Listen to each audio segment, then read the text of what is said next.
Greetings from a Nice place to see called you London. again. How are you? You all right? Yeah, good, good. Wicked, wicked.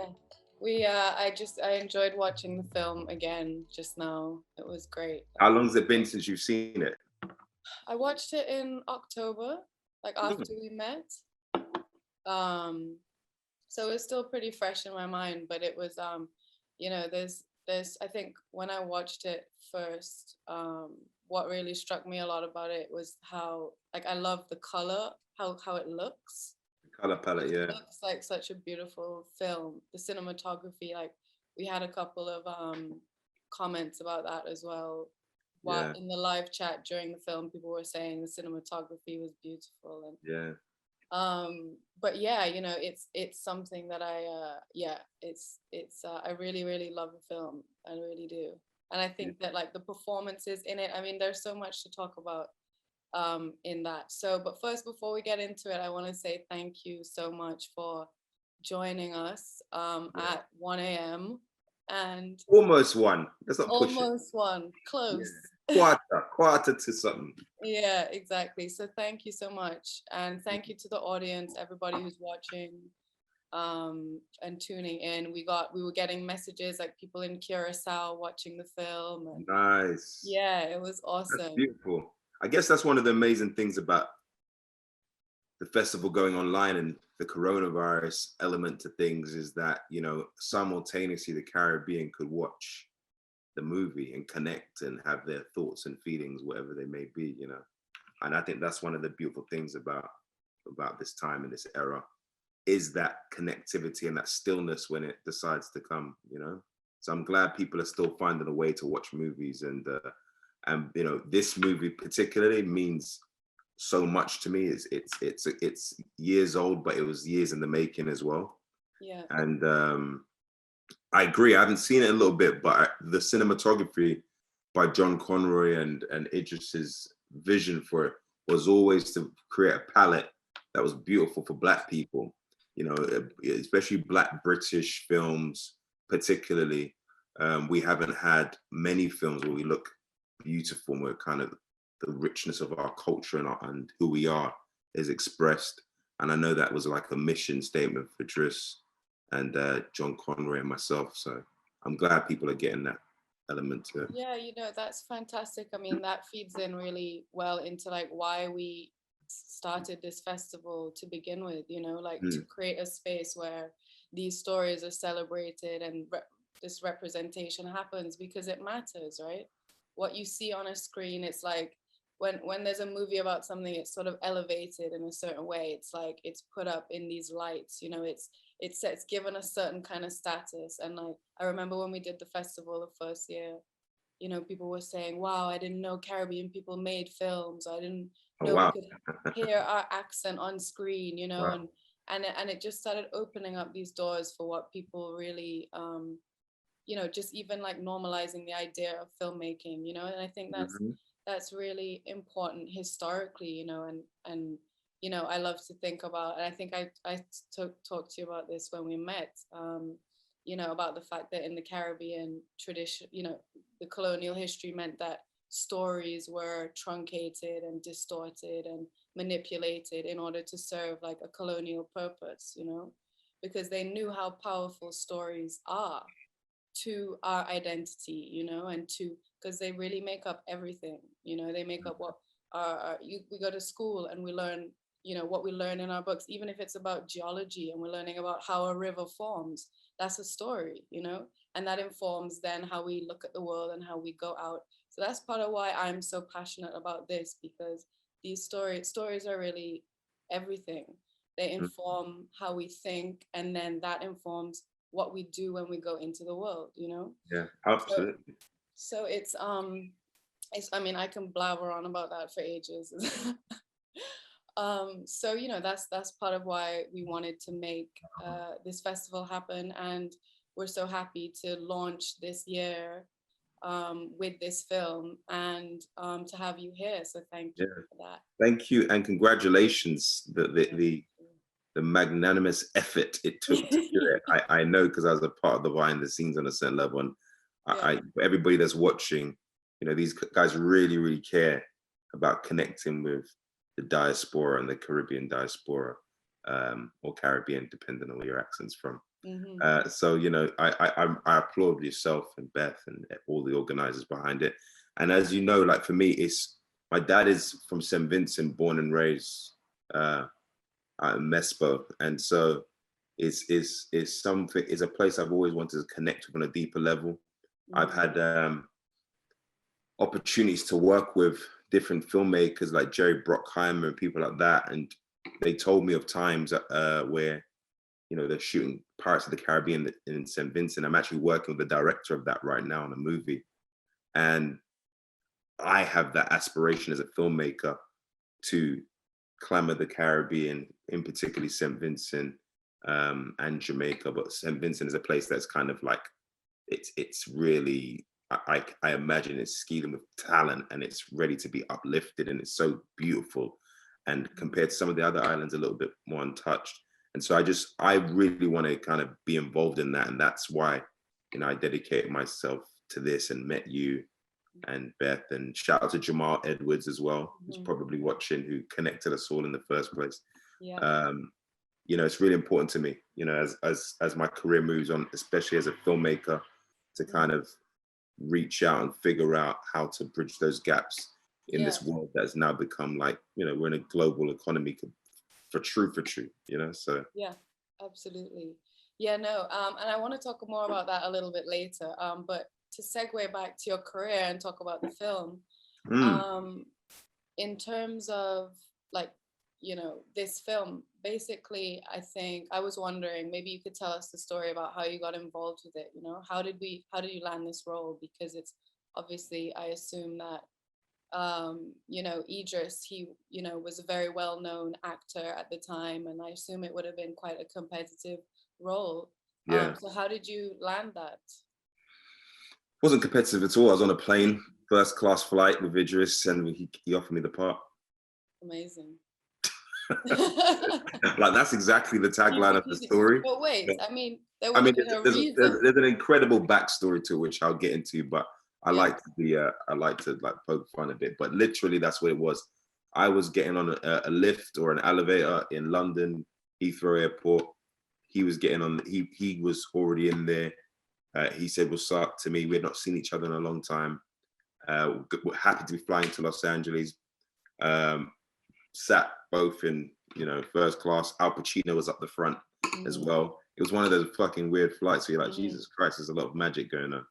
And I decided to sit next to him, and we spoke about life and our family and our aspirations as creatives, about our fathers particularly, and what they mean to us. And he was giving me stories about his father. And then he mentioned Yardie. Had I known about this book, Yardie, which my uncles and stuff always would speak about that in the 80s. It was kind of a big book back then in the 80s. Definitely like a local cult classic. And he said to me, you know, I'll send you the old thing and read it. And I said, well, you sat next to me. Let me read it while you're on the plane, and make you say yes and me say yes right here, so that you can't, you know, there's no change in your minds in like 48 hours. So I read it. I had my thoughts. I had my notes on what I thought needed to shift, and then we took a picture on the plane, which I made the stewardess do. I was like, I'm gonna commemorate this moment. This is the part in the interview where you put the picture in, like, right? And that was in 2015, and then it began like a long journey towards the project. You know, film is a very challenging thing to get done. I've just had my directorial debut, and it's a challenging thing to get done. And so, you know, we would speak month to month, putting together the financing, all the different partners. I think it was your BFI, BBC Film, some soft money, which means private investment from private investors. And I not really hit to all of that yet, just decided, all right, cool. At the end of 2016, I think we were both in Canada shooting a movie. And he goes, you know, I want you to go method for this. And so I literally moved to Jamaica for like 2 months with my auntie Hazel, and really seeped in a culture that I'd always known peripherally, you know, visiting, you know, Mandeville or Kingston or places like that, going on holiday. But I never really was deep in the thing, like they say. You know, I wasn't in it like that. Home wise, yes, but in terms of an accent, that's not something I was particularly well versed in. In terms of the times and the era of the music, it was a proper spiritual and physically changing experience to do the movie, just like to get into the mindset and to get into everything. So that was back in 2015, and then we did the movie in 2017. And so that's kind of the beginning of the stories. But the origin of why I even was in the thought for that for Idris is my previous work. Right. And for anybody that's watching, you know, your previous work speaks, you know, it speaks volumes if you're a person that has been committed to quality and, you know, have a good reputation of sorts. And so he'd seen me in Maze Runner. He knows me from a film called Kidulthood. We'd met many, many years ago. Right. And as he was coming into the fray, it was this kind of fortuitous, happy accident. Sort of synchronistic. Yeah, like, you know, serendipity, sliding doors moment type of thing. Yeah. Literally. So that's how we began the journey together. And it was probably, you know, next to now Boxing Day, the most fulfilling thing I've done as an artist to get in touch with my culture. And to method act, which is something I'd not previously done properly before. I've done it kind of once on another job, but to method act and go through the process of what that really is, you know. Can you just define that for anybody who's listening who might not know what that is? Yeah, so method acting, you'll have heard of Daniel Day-Lewis. I think Mr. Washington plays around with it a little bit. There's many actors, and basically method acting is, as I see it, it's putting yourself into the circumstances of that person, living within the boundaries of that person. And then I would go a step further to say you're impregnating your mind with the past and the desires and wishes of that person. And you're living in that space until you no longer have to believe it. You know, we were talking a bit about cinema a minute ago and why cinema is so powerful, or why media is so powerful. Every single day, our mind's getting attacked, especially on social media with Instagram, with images that are, you know, entering our subconscious mind and kind of shaping our worldview, as you eloquently said. And so the mind is a very, very fragile thing. And so if you push it in one direction consistently for long enough, you'll start to see it change. And especially if you're trapping it with an accent. So I didn't speak in this accent during the entire film, like from when we started until the end. You know, people didn't even meet me in this accent. Right, you know, and actually what's interesting is the after effect of it is that the role changed me where my accent's not really returned to fully to what it was. There's other things in it. So you can hear, like, for example, your accent, you got plenty accents going on. All kinds of stuff happening. And so for someone that didn't live in Jamaica or grew up in Jamaica, there's a part of me that was so built in through the cogworks of what I did as an artist for the role that is always in it. Do you find that happens as an actor, like that the roles that you have leave little impressions on you? For sure. I think that there's a couple of things I'd say. I'd say one, I feel like they're just versions of yourself that, you know, in different circumstances. So who would I be if I was, you know, in this circumstance, born in this particular place, this particular time and era, with these particular experiences? How would I react? And from that place, you can become anybody because you are everybody, you know, the basis of who you are. In terms of what does it leave? Sometimes you're giving over more of your personality to the part. So with Boxing Day or I May Destroy You, I'm giving over a bit more of my personality. And as some, you know, you can't look in the mirror and not see things. So you might see parts of yourself and you're like, oh, that's interesting. You know, that's interesting. And I've actually enjoyed doing that since Yardie, because Yardie was quite exhausting in that way of actually going into, you know, what Dee's life would have been like. And also you're doing things that people will never see, you know, like you're putting together little pieces of like, okay, yeah, all right, so he's got the short locks there. What happens in between the time when he gets in the car with King Fox and then he's got the long locks? yeah. What is happening? What's the different memories? What has he done? What's he Yeah. done to gain favor? What's he done to make people fear him?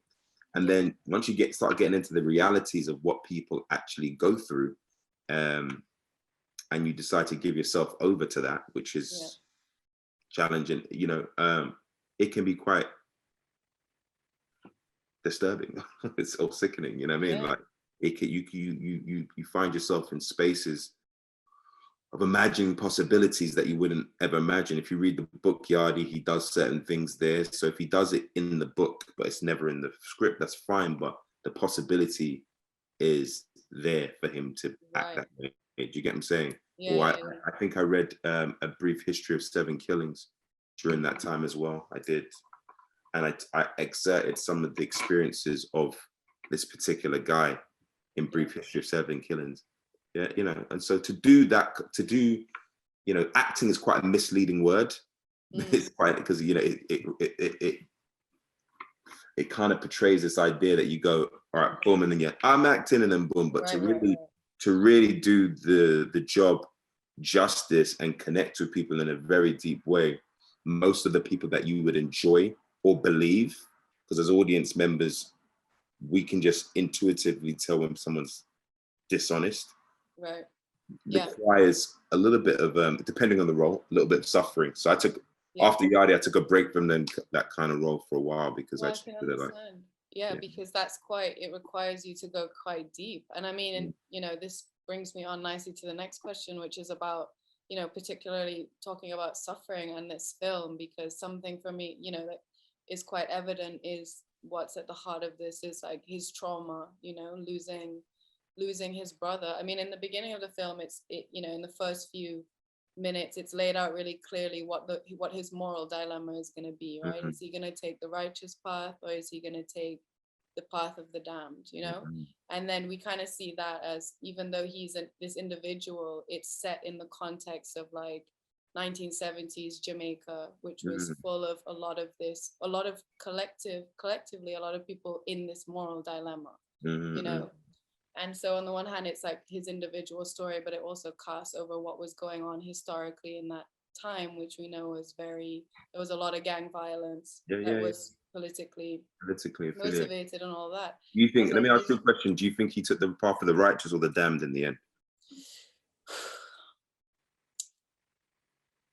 I mean, in the end, I don't like it. To me, it didn't seem like he really, he always remained haunted by this thing up until the very end. It seemed to me like he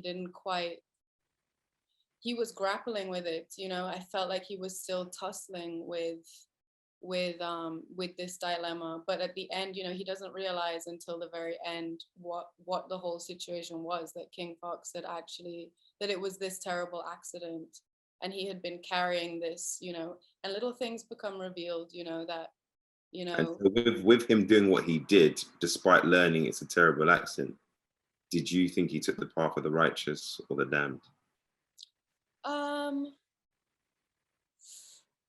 I would say maybe, I would think the righteous path. Really? I mean, I feel like, I don't know. I mean, because he kills Clancy in the end, so it's, it's, for me, for my opinion, as someone that's removed from it now, I think that the beauty and the tragedy of D and Yardie, which is several books anyway, you see his complete journey, is that by the time he gets to the whole thing of will you take the path of the righteous or the damned, and he's constantly wrestling between whether or not he's like Jerry Dredd, a peacemaker, or like a King Fox. And I feel like, for me, he realizes that, when he's tearing up at the end, he's crying before he commits the crime. I feel like I've always felt, and I didn't know it at the time, but watching, I'm like, I think he's realizing that he's not like his brother, and that's the tragedy of his life, and that he will take the path of vengeance or revenge. And I find that I like that about characters, because not all humans have a full 360 circle before they exit this life. It might take a couple goes. I mean, it seems, but because he, you know, it wounds him as well. It wounds him that he can't be that kind of person. Like, he seems to be grappling with it at all of these various points, you know? I'd be so interested for the audience watching. Yeah. Before we leave, like, I would like to know if they feel like he took the righteous path or the damn path, based on the circumstance of the movie. I'd love that. Like, let's get a couple votes. Like, you know what I mean? So we've got a couple of questions here, and maybe people write in and see what you think. think. I want to hear like at least 3 or 4 responses. That'd be great.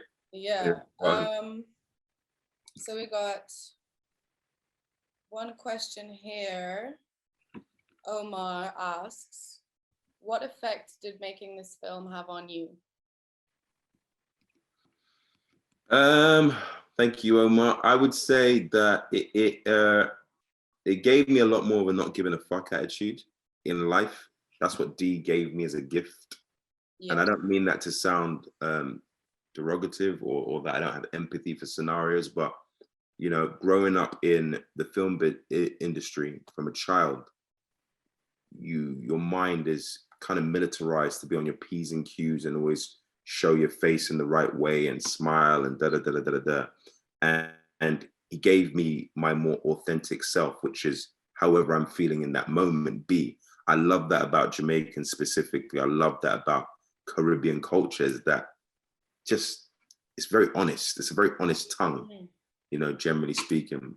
So, you know, I would say I got that from it.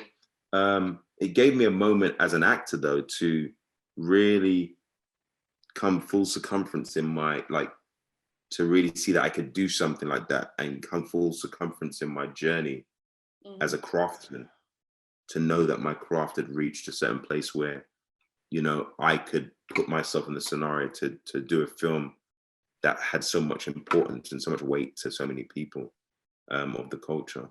So those are the things that I can recall it giving me, and just a connection to home and a little bit of an accent now and again. Yeah, for sure.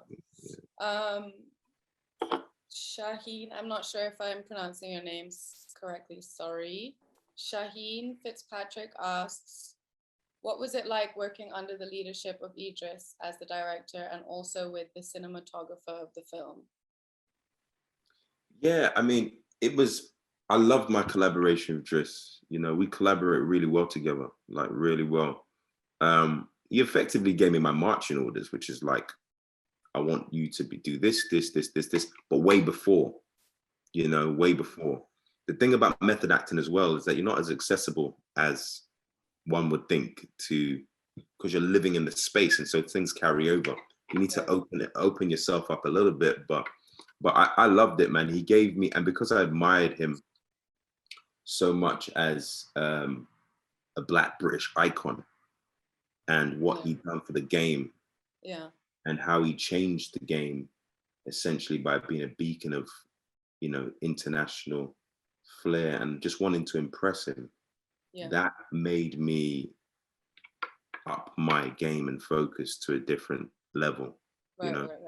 And so that leadership was amazing, and you know, he's a real humble cat. You know, he's a real humble dude, and just a grounded guy.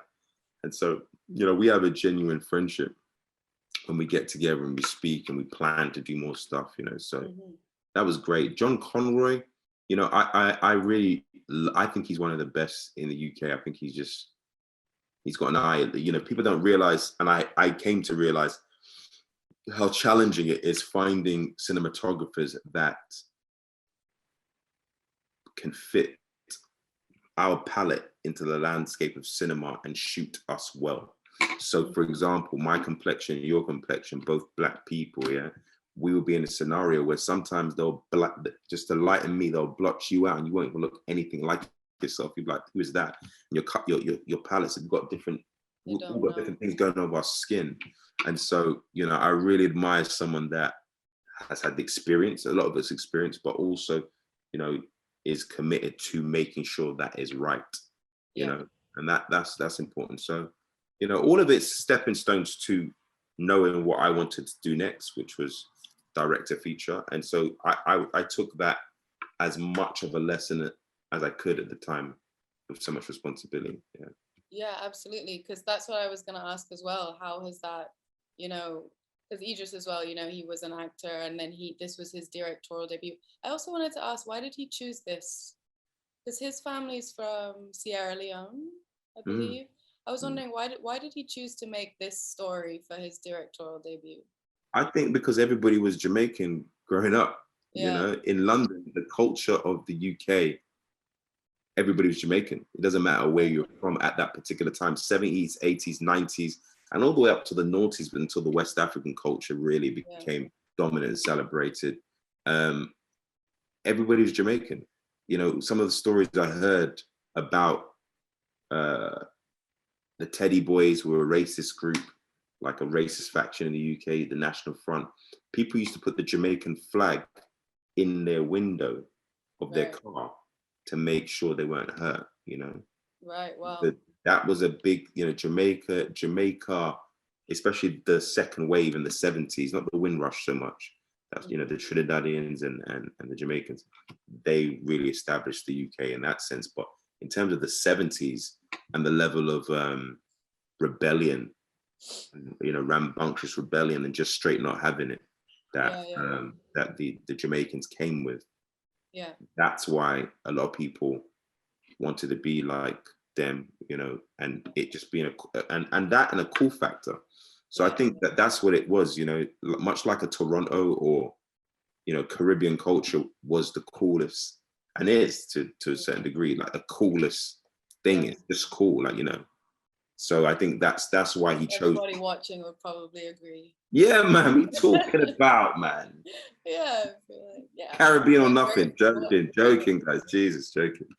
Yeah. so that's why.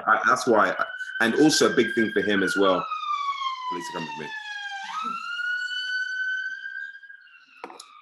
me. Also a big thing for him is the sound system. He was a sound boy.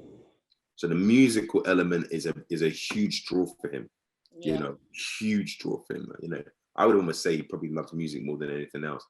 That was the reason why he was really kind of drawn towards the project. You know? Yeah. I mean, music is a big part of this.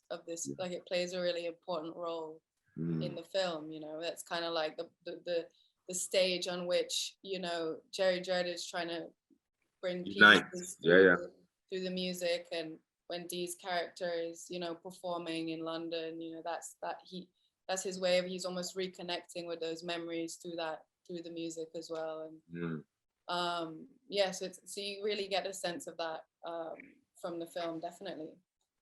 Javed asks, do you have any advice for aspiring filmmakers to properly distribute their work? As a young filmmaker with lots of authentic ideas, how do I go about getting them funded when I don't have contacts in the industry? It's a great question. It's a great question. It's a challenging question for me personally, because one of the things that I'm working with is I'm an established actor that's got a reputation. So people are willing to listen a little bit more. But I would say two things. I'd start with, in terms of funding, you have to have proof of concept. You have to make something. And albeit that your ideas are great and strong, picking up this thing here and going out and making something is imperative, and being creative and finding a way to be that compelling and that groundbreaking with whatever your idea is, that it forces its way into the inboxes, it forces its way into people's knowledge, you know. Stuff like the festival we have here is an amazing platform as well, because already now, if you have something that is exceptional and unique, which is key, to have a unique perspective, then now you're already connected to the world. The world has got much smaller in that respect. So I think that's the first thing I'd say, is like, the key is to just make great content. We have Instagram, we have those platforms that are not perfect because so everybody does it. But if that's the mathematical equation that everybody does it and everybody's using this platform, what can I do to stand out? Right. That's the key. And I would say as well, not everybody's entitled to this. Not everybody's entitled to become a filmmaker and call themselves a filmmaker. It's something that you must earn if you're truly into it.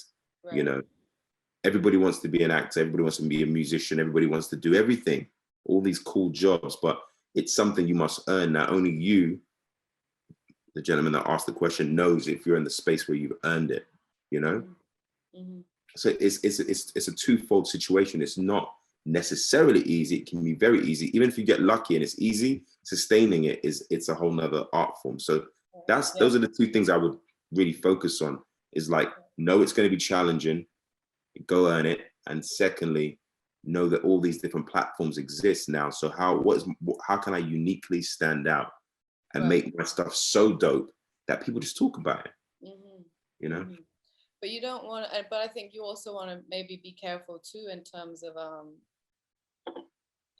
how do I want to say, because you want, I feel like people can always tell if you're coming from an authentic place, or if you sort of know, or if you're talking from a space of like maybe personal experience isn't the right thing, but I guess like you don't want to go out your way to try and make something that's cool, you know, or make something that seems like too, I think that, I don't know, like maybe if you try, let me know what you think about this, but basically what I'm saying is like, if you try too hard to be cool, or if you try too hard to be like,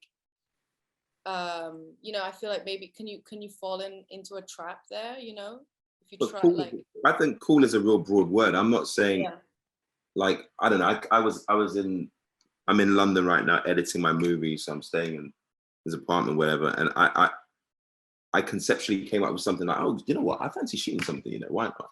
What would I shoot? Okay, cool, I'm here, I'm looking through these tapes. Oh, people got audition tapes. Okay, great. I'm having conversations with people on this. How can I use this space and create something compelling for 25 minutes? Mm-hmm.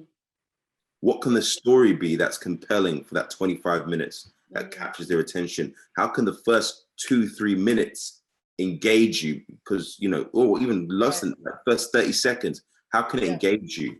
Yeah. Those are the things I'm talking about when I'm talking about being cool or being exceptional. Your mind is unique, every single one of us. I can't have your perspective. I'm not in your universe. You're in your own universe. And so if you can reach down from those places in your imagination and find those things that are specific to you, they will be cool, because I could never come up with it. I think of it. Do you get what I'm saying? So that's what I mean.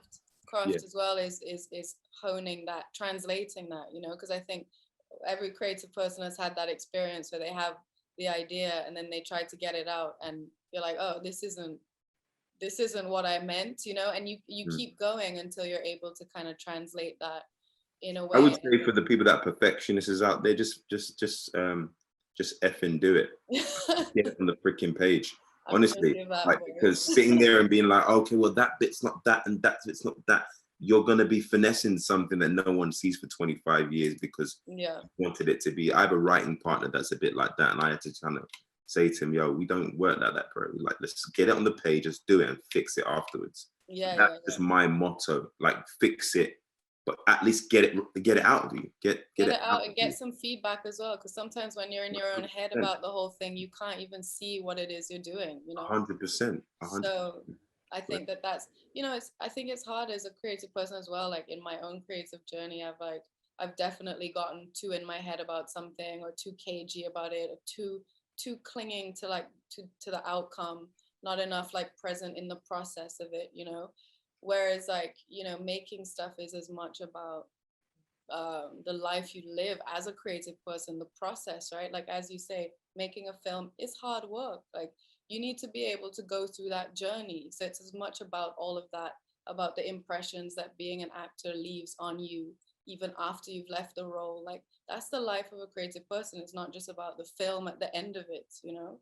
It's all of these things. So I think for me as well, kind of embracing that perspective helped me like relax a little bit more about the outcome of the film, and be able to even enjoy, you know, what I was doing even a bit more.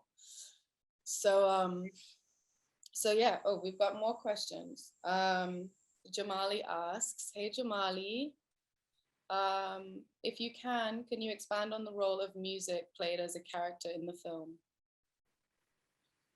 Yes, I think with, as it pertains to D, music is his saving grace.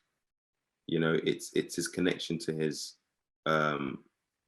brother, who, you know, for all intents and purposes is like become his angel that he's battling with. And you know, you know, music is life. You know, music is life, and it's just, it's everything. It's the first point of, like, it hits the bloodstream. So music is everything to all of us, in my opinion. And for a sound boy like D, it's a way for him to express himself. You know, he's got two ways of expressing himself, which is like until he meets Yvonne and his daughter, violence or ambition and music. And so I think it's a spiritual thing for him.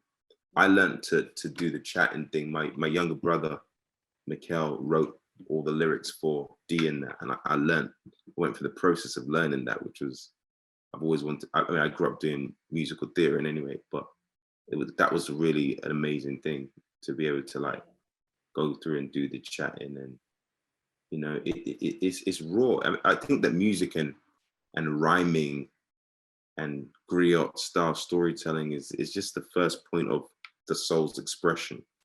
And so I think it's that deep for him, you know.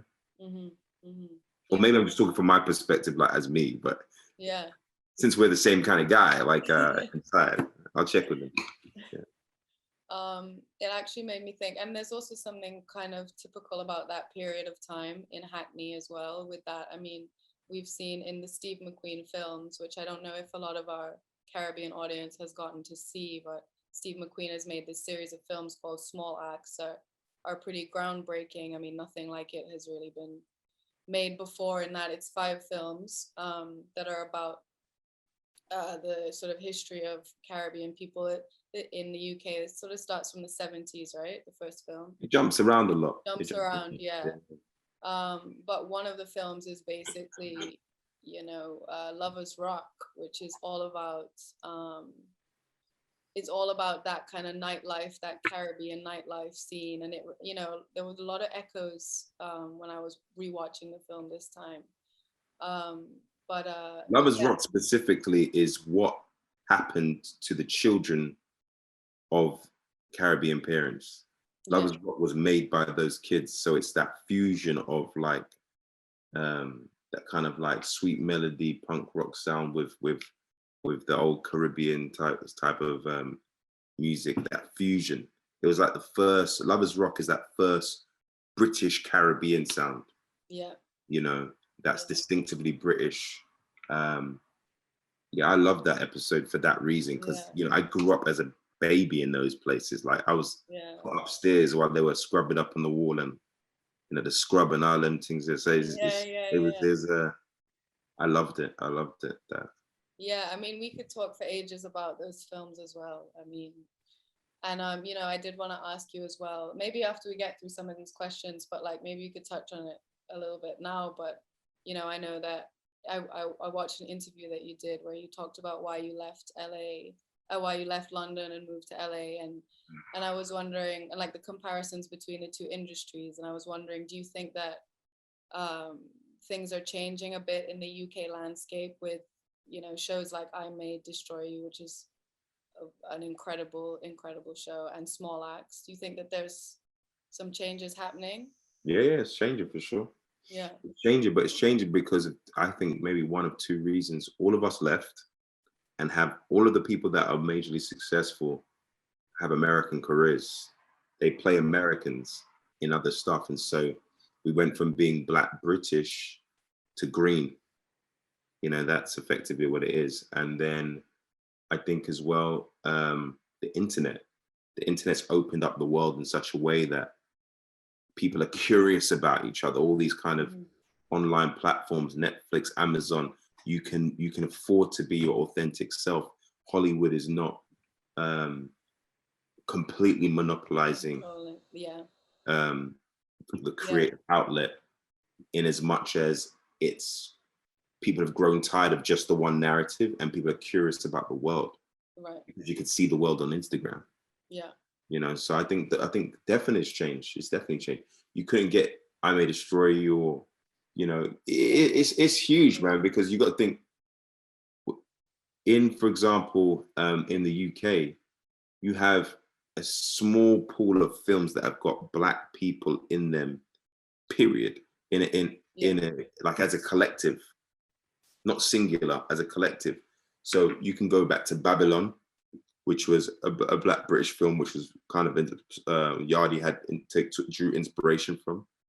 Then after that, there may be one or two that I'm missing, and then you got like your Kidulthood, which is a movie I did when I was like 19, and then you got the whole of those series, and then you kind of going into the space of Yardie, Yeah. and now the small acts, so it's really, we are actually we're progressing at a very fast rate, but from a collective story standpoint, it's never been done and additionally, a movie I just directed and wrote, Boxing Day, we've never had a film about the Black, British, Caribbean, African experience outside of the framework of gangster shit.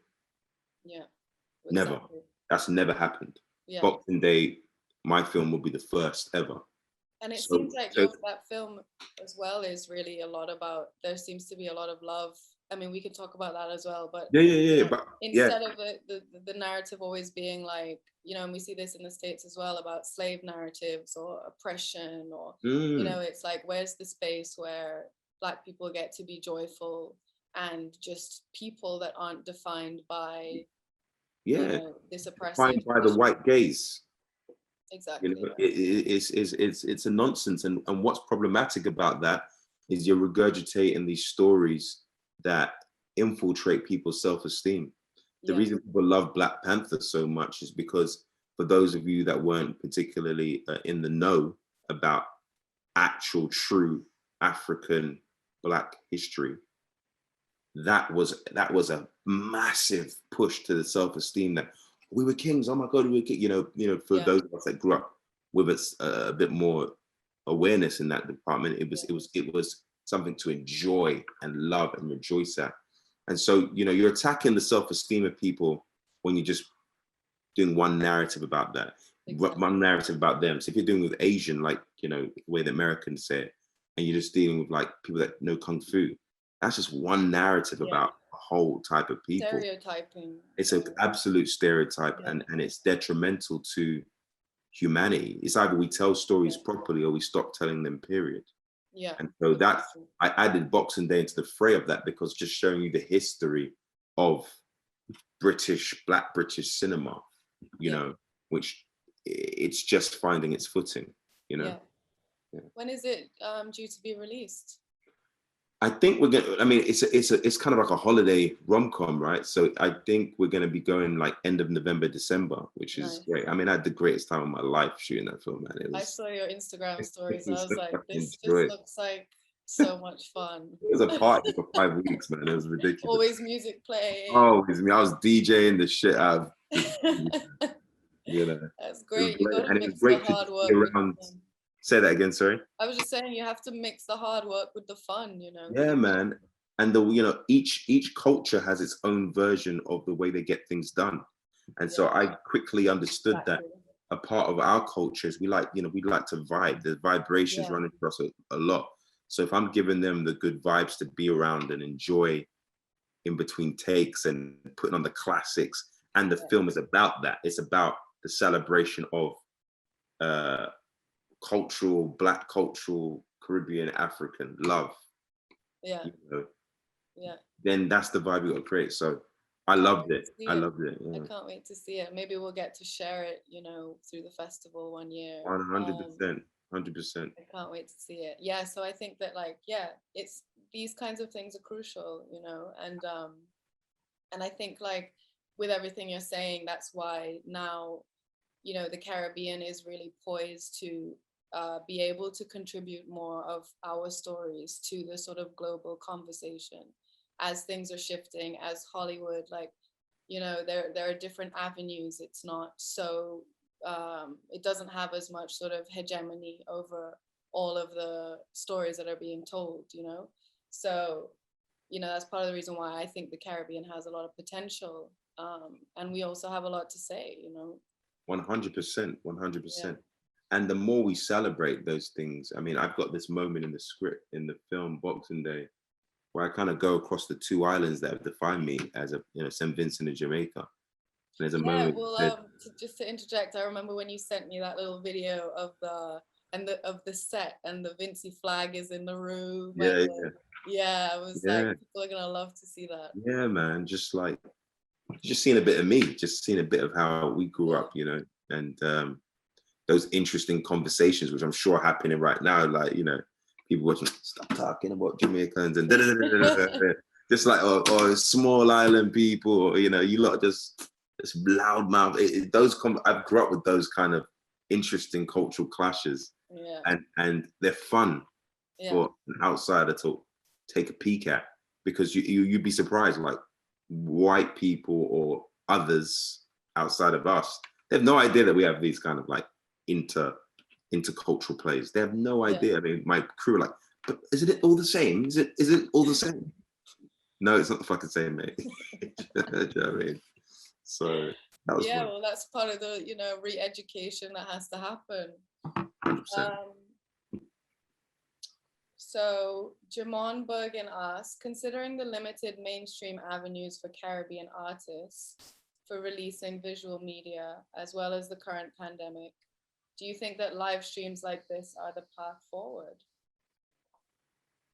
100%. Yeah. 100%. Yeah. I think, you know, your question got to me. I'm an industry professional, you know, and the link is a bit more like, this bridge here begins. I mean, we're not the only ones that are doing it by all means. Like, people are doing it in their own way throughout their own different mediums. But one of the great things about this era, which is an era that shifts completely, is that it's forced everybody into stillness, and it forced the important people of the world, because they're at home just fucking going, Jesus Christ, man, I can't get away from my kids. Right? They're like, yeah, I'll take your call, you know? And so it connected people in an intimate way, and actually connected them in a really intimate way. Effectively, you're not in my home, but in theory, you're in my home. I'm in your home. Yeah, of course. You know, that's really different. I'm in Mark Wahlberg's home now. I'm in, you know, I don't know. You're in people's homes. So that the veneer of like importance has kind of just been dashed away a little bit, because you're like, oh, that house is all right. My house is just the same. And so, you got the executive of Fox or Searchlight or Disney, and I mean, the baby's just, it's a nice house, but there's just a toilet there, and that's a kid walking past, and there's a piece of croissant left there. Literally, I live the same. I think that's one of the great things about this era. It's been like the great leveler. You know? And I think that that's been a beautiful thing.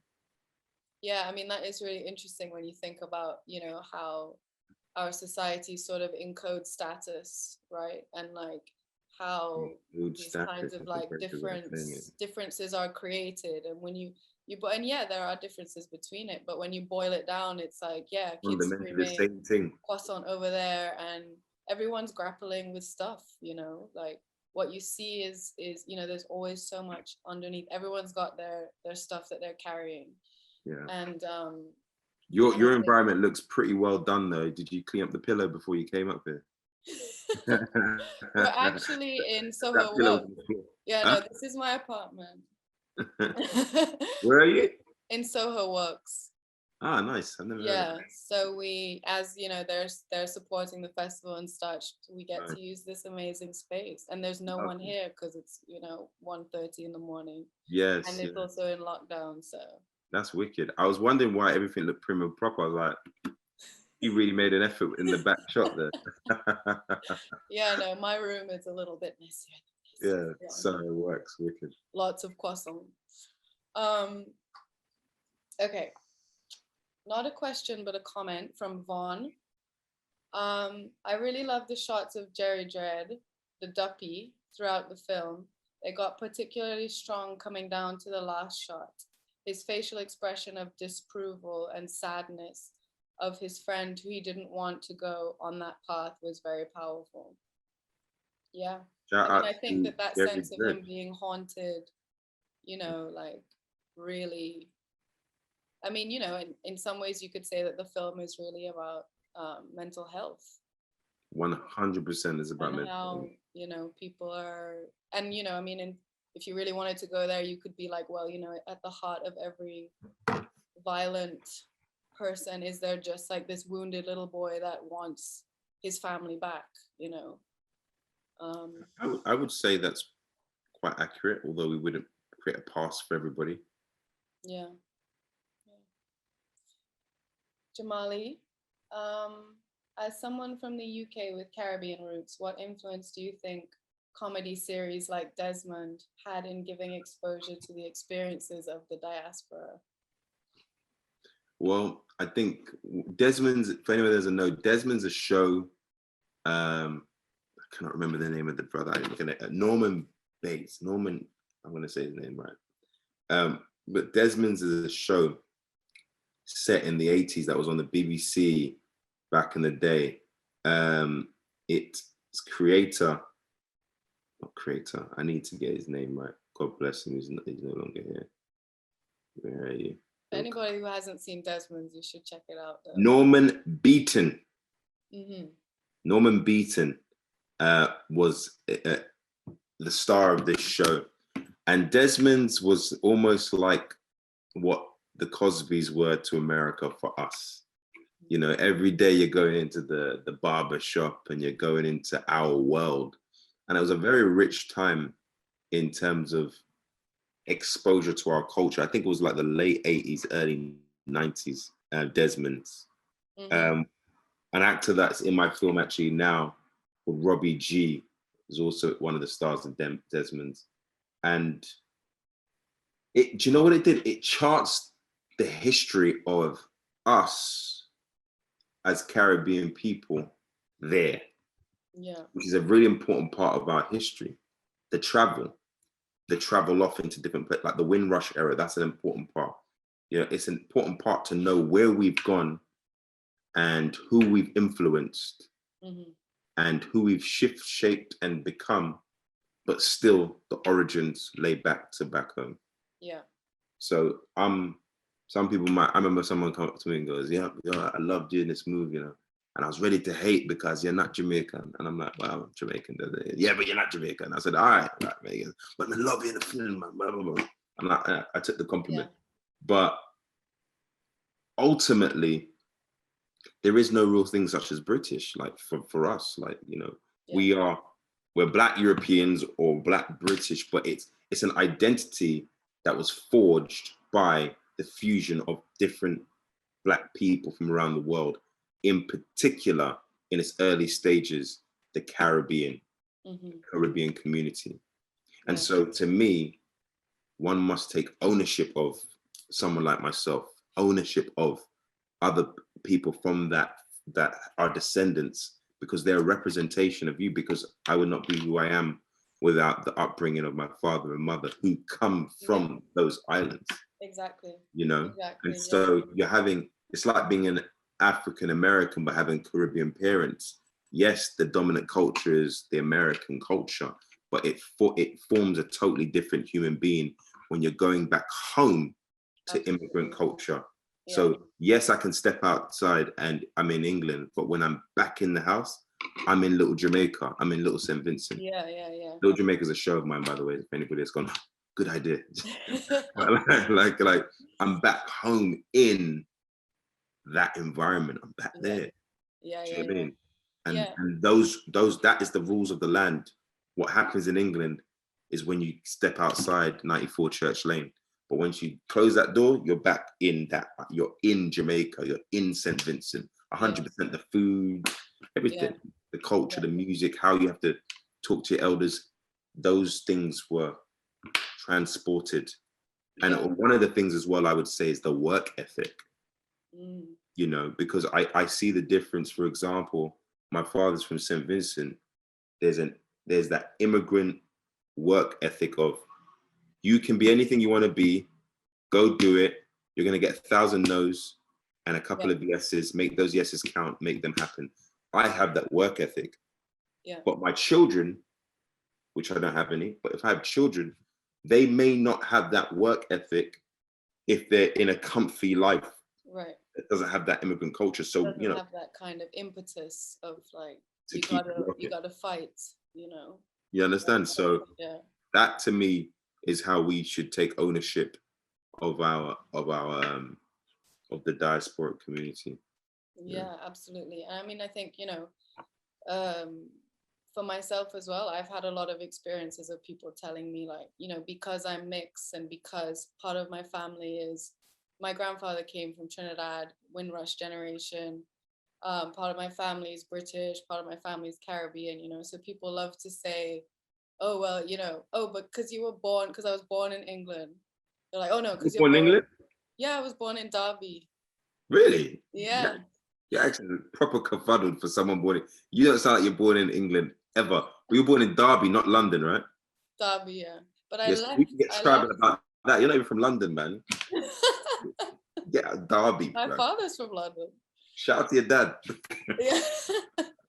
But you know, I left. We moved back to we moved to St. Vincent. Well, we moved to Trinidad first when I was 2, and you know, and then we moved to St. Vincent when I was about 4 or something. Wow, wow. So, you know, St. Vincent is my home. That's where I grew up. And you know, what people love to be like, oh no, because you were born in England, you're British, you know, or like. I mean, all of those things are just divisive. Exactly. The And I long mean, and short of it is, sorry, but I was just gonna say the long and short of it is how you feel, you know, and how you connect with people. And I think as well, these divisive kind of frameworks, you know, frameworks should only be used to be useful. Because outside of that, we're just a bunch of spirits roaming this earth trying to figure out what we're going. You know what I mean? Exactly. You know? And I think even, you know, do you know the film Pressure? 1972. Yeah, the director of that, it's slipping my mind right now. We'll find it. It's essentially the first Black British film ever made. Horace Ove. But it's an excellent film. And he talks a lot about how, you know, in his interviews and stuff, and he's like, yeah, you know, he is credited as this being the first Black British film, you know, ever made, and this, that, and the other. And but he's like, you know, we need to be careful of these labels, you know. He's like, when I go out in the world, I'm a filmmaker first and foremost. Like, you know, obviously I'm Black, and that informs the way I move through the world. But there's a trap there, is what he's trying to say as well. You know, so on the one hand, it is a part, like, you know, I am a mixed race woman of like dual heritage, you know, multiple heritage, but I'm also just a person, like you say, a spirit roaming the earth like everybody else, you know.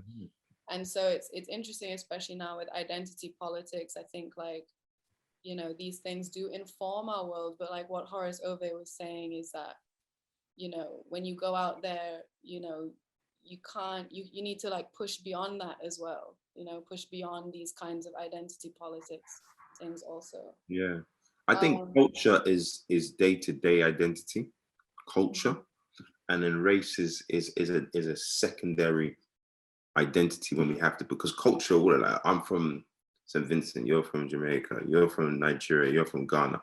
Our cultures are really the predominant thing in our mind, I think, on a day-to-day level. Yeah, absolutely. And it's also it's not static, you know. Your identity changes. It's very ever changing. I've spent 11 years in America, and I really consider myself an international citizen of the world, like for real, because I've traveled the world. I live around the world because of my job. I can end up somewhere for 6 months, 4 months, 5 months. And so, you know, these things shift and shape you as a person and your worldview. it's one of the things I miss most for people, not for myself, because I get to travel, but for people about this whole virus situation, Yeah. you know, Yeah. going and exploring. We've drifted off. Go on. Yeah. Next. No, it's true. Absolutely. I mean, I think that, like you said, there have been some benefits in terms of, you know, through the festival, we're able to connect to the diaspora by going virtual. People have had to like sit with themselves a bit and be like, wait, what do I actually want? Like, what am I actually doing? What is this space that I'm in, you know? So they needed to like stop and reflect, which I think is something that really eludes us in this fast-paced life that we tend to live, like just stopping and being still and being okay, you know, in the moment. Juliet Macaulay says, good name, Juliet Macaulay. She's got a film in the festival, actually, great film. What's it called? Samson's Heart, showing on the 27th, I believe, on the last night. Would you ever consider working with independent Caribbean filmmakers? 100%. 100%, Julie. That's what I'm here for, man. Yeah. 100%. In the proper framework as well, you know, I already have my company, Studio 113. You know, Boxing Day is our first feature film. And luckily within the framework of that, I wasn't protected from the process. You know, I really had to dig deep as a producer, as a director, as a writer, as an actor, but more on that side as a person that runs the company, just like, what's the messaging? What kind of things? What's our mission statement? What's the kind of things we're going to do? And as a writer director, those I'm pushing towards that anyway. You know, there's a project that we're building right now that we would make portion of it in one of the Caribbean islands. You know, and an integral part of it. So that's just my version of it. But from a company standpoint, that's one of the great goals of the company, is to actually be able to lift filmmakers out of obscurity and platform them through the company, you know, through, you know, as our films progress and our success continues and rises, like being able to invest in stuff that we think is amazing. Yeah. 100%. Yeah. Yeah, absolutely. And then we've got another question. Is there a role you have not played but would like to someday? That's a good question.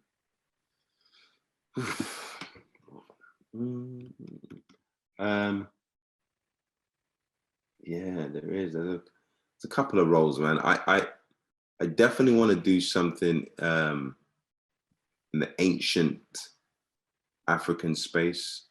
But again, now living in this space as a multi-hyphenate and not wanting to wait for someone to say yes to me, we're building all these projects anyway. So I have a project that lives in that kind of Lord of the Rings style space of this kind of action adventure world that is littered with people that look like us, you know, because in essence, what's ironic is that tales of magic and great epic wars and fights, it comes from the oldest version of that comes from African people anyway. So, you know, that's something that's interesting to me. I love timeline jumps and different multi-dimensional stuff. So yeah, I love that stuff as well. Yeah, so like Back to the Future, those kind of things. I love a bit of that. Have fun with that. And I think that would be incredible to see. I mean, those kinds of like ancient things, they're almost like ancient and so ancient that they're futuristic as well. You know, there's like an Afrofuturism, like past and future thing that jumps into my brain.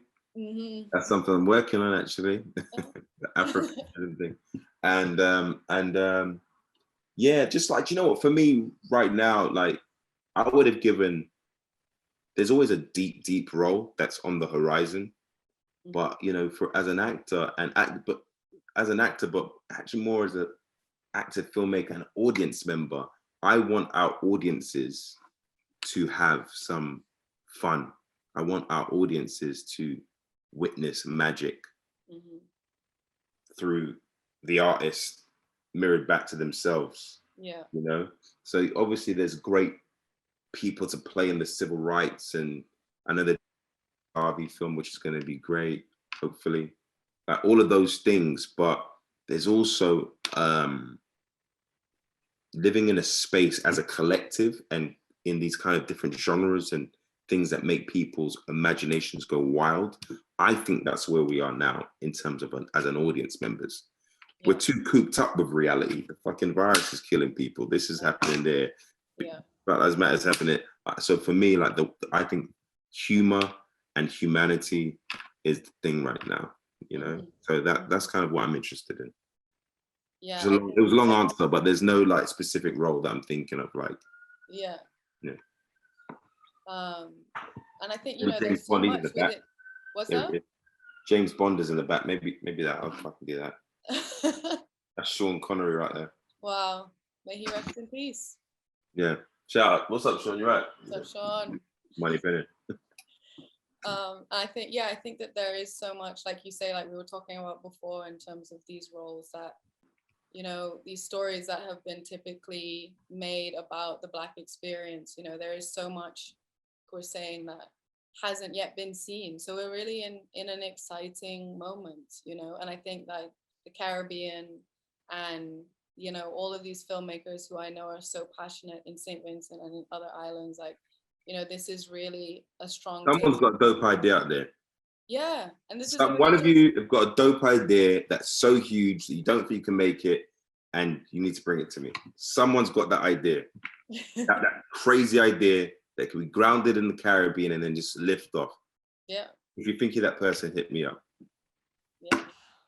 Yeah. But if it's not good, I won't reply.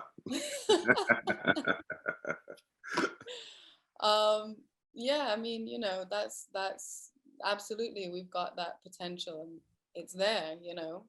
And I don't know, maybe we have time for one more question before we wrap it up. But as we're wrapping it up, just want to say again, thank you, Aml. Thank you so much for being here and for, you know, partnering with the festival. And, you know, we're probably going to hear from you again at some point in the next week. And, you know, next week when we do the Vincentian filmmaking night as well, I'm going to be announcing the thing I can't talk about yet, but you guys, for St. Vincent, that's going to be really exciting. And we've got one more question. Good question. What is the backstory behind Studio 113? Oh, that's interesting. Who asked that? I don't know. There's no name on this. Is it an anonymous person? It's anonymous. That's hilarious. What is the best of it to? Yeah. The backstory. The backstory is that I've just created a company where I can create magic. It's as simple as that. That I own it, and it's me and my writing partner and my other business partners. We're very confident that we have a unique perspective that needs to be shared with the world. And so the backstory is as I made this film Boxing Day, I was empowered by the BFI and Film 4 and Warner Brothers to have my own company name be a part of it. That's something that people don't usually do. They probably never do it first-time filmmakers. And so they empowered me because they see the future. And the future is by empowering me, I'm going to empower others, and to actually be able to do something like this, where my films, a success, a hit, get certain investments. And I'm like, you know what? There's filmmakers here, you know, at this particular film festival in this particular country that means something to me because ancestrally I'm connected to it. Let's go find that idea and let's go and put a budget together for that idea. Let's go and find that person and make that movie. Yeah. And let's be a part of history. Yeah. You know, so Studio 113 just represents my freedom numbers, really, and just like my magic numbers of just like I'm here to create magic until I burn out, until I'm no more, until I'm just gone, like gone, just like that. Amazing. Yeah, I mean, I think like I feel it very strongly, intuitively, that there's stuff out there, you know, like it feels to me like we're on the brink of something, you know, and that's really exciting. That question was from Jamali Jack, who's actually been a really big supporter of the festival from day one. Came to all the events and he filmed them for us, and so shout out to Jamali. Also want to thank the whole team as we're wrapping up. Yes. Olivia, Karen, you're all amazing. Thank you so much for, you know, making this happen. And thank you so much for Studio Canal. Studio Canal were wonderful to us as well. Thank you so much, Studio Canal. Yes, of course, for helping us get the film. That was amazing. And everybody else, like loads of other people who have contributed to this, and everybody who's listening. Thank you guys so much. Yeah, thank you for your time. And it takes a village. It takes a village, and we did it. It does.